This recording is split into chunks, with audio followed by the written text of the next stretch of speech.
claramente desafiante, dijo que esto aún no ha acabado.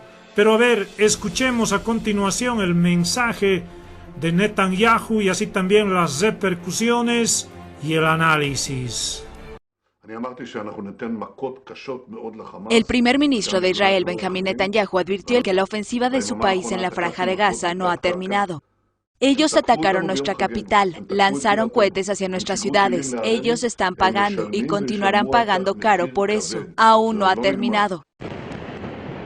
Israel ha mantenido su presión sobre Gaza y volvió a bombardear y atacar con fuego de artillería el enclave palestino, donde han muerto más de un centenar de personas y cientos han resultado heridos. La ofensiva israelí responde al lanzamiento de más de 1.800 cohetes hacia Israel por parte de Hamas, el movimiento islamista en el poder en el enclave palestino. En territorio israelí han muerto casi una decena de personas y hay centenares de heridos. El escudo antimisiles Cúpula de Hierro ha interceptado cerca del 90% de los cohetes.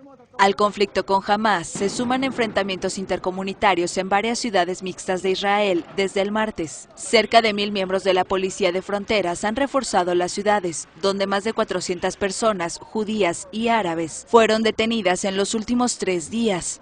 El viernes los enfrentamientos se extendieron a Cisjordania, donde 10 palestinos murieron y más de 150 manifestantes resultaron heridos.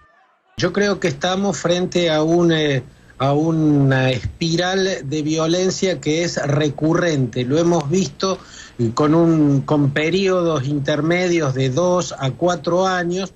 Recurrentemente este tipo de duelos vuelve a producirse. Prácticamente desde que Hamas llegó al poder en la Franja de Gaza, expulsando del gobierno de la Franja de Gaza al partido Al-Fatah, que era el partido de Yasser Arafat y del presidente actual de la Autoridad Nacional Palestina, Mahmoud Abbas, empezó a confrontar con Israel y hubo una etapa que fue sobre finales de la primera década del siglo XXI, que empezó a utilizar el lanzamiento de cohetes. Fueron primero los proyectiles Grad de fabricación soviética, luego los Qassam, que son unos proyectiles manufacturados ahí mismo en la Franja de Gaza, bastante rudimentarios, pero en las ocasiones anteriores esos proyectiles llegaban a las ciudades cercanas como Sderot,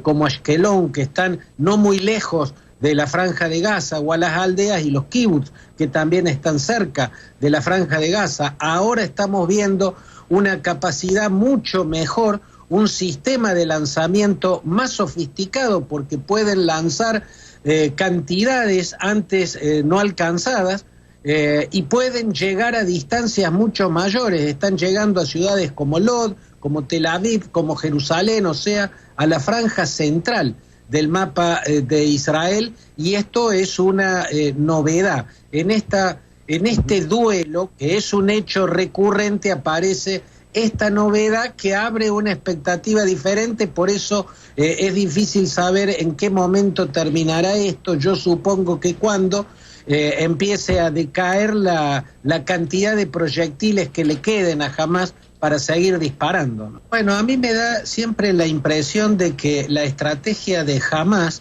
dado que cada vez que hizo este tipo de duelo de misiles, los que pagan la peor parte son los habitantes de la Franja de Gaza, que siempre están más desprotegidos, no tienen los sistemas de alarma, ni los refugios antiaéreos, ni escudos de misiles antimisiles como es el Iron Dome en Israel.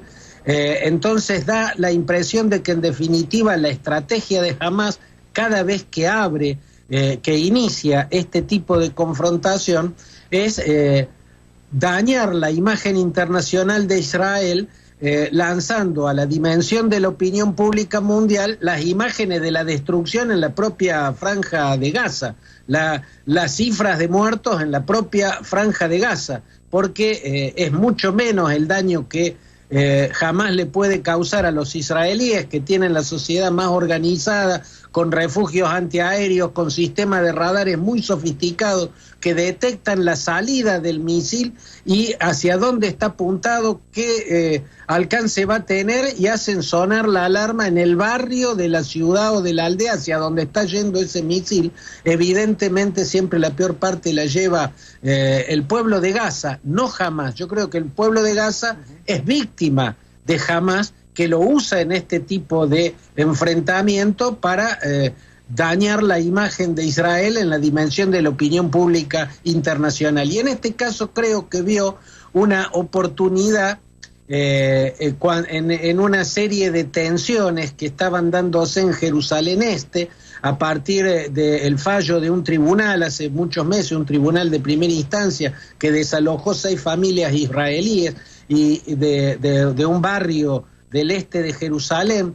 Bueno, eso generó tensiones que derivaron en una protesta en la explanada de la mezquita, con choques muy fuertes con la policía de Israel, y ahí abre el fuego Hamás, como tomando esos hechos como excusa, ¿no? Pero da la impresión, Juan Pablo, mi hipótesis, mi teoría, en todo caso una teoría de riesgo, es que en definitiva la apuesta de Hamás siempre es la agudización de las contradicciones, o sea, cuanto peor, mejor. Justo en estos días, en Israel, Yair Lapid, un centrista que salió muy bien posicionado de las últimas elecciones, estaba acordando con Naftali Bennett del partido Yamina, un partido de derecha dura, la conformación de un gobierno muy amplio que pudiera incluso incluir a las listas árabes, ¿no? Esto iba a ser muy novedoso y muy importante por 2 razones. Un gobierno que incluyera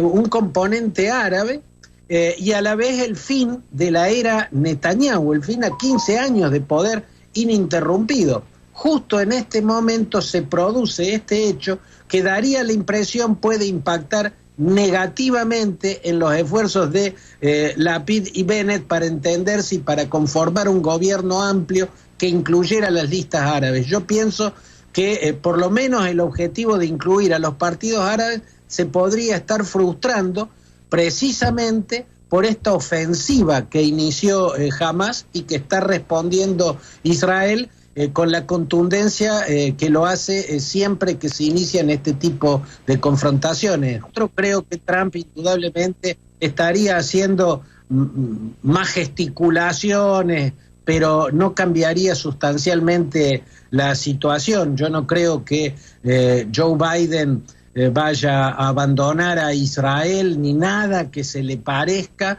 en una situación que amerite considerarlo, pero me da la impresión de que el gobierno de Netanyahu, se abrazó por demás al liderazgo de Donald Trump, se identificó por demás de lo que suele ser aconsejable en la diplomacia y en las relaciones exteriores de un país, pero no creo que eso cambie significativamente nada. Bien, ahí tenían, amigos de Videos Mundo, ¿qué opinan ustedes? El análisis y así también previamente el mensaje, el último difundido por el primer ministro de Israel, Benjamin Netanyahu, que dice que esto va a continuar porque quieren hacer pagar a quienes se atrevieron a lanzar cohetes contra Israel, que para muchos es el pueblo de Dios. ¿Será esto así? Déjenme sus comentarios, queridos amigos. En breve estamos con más.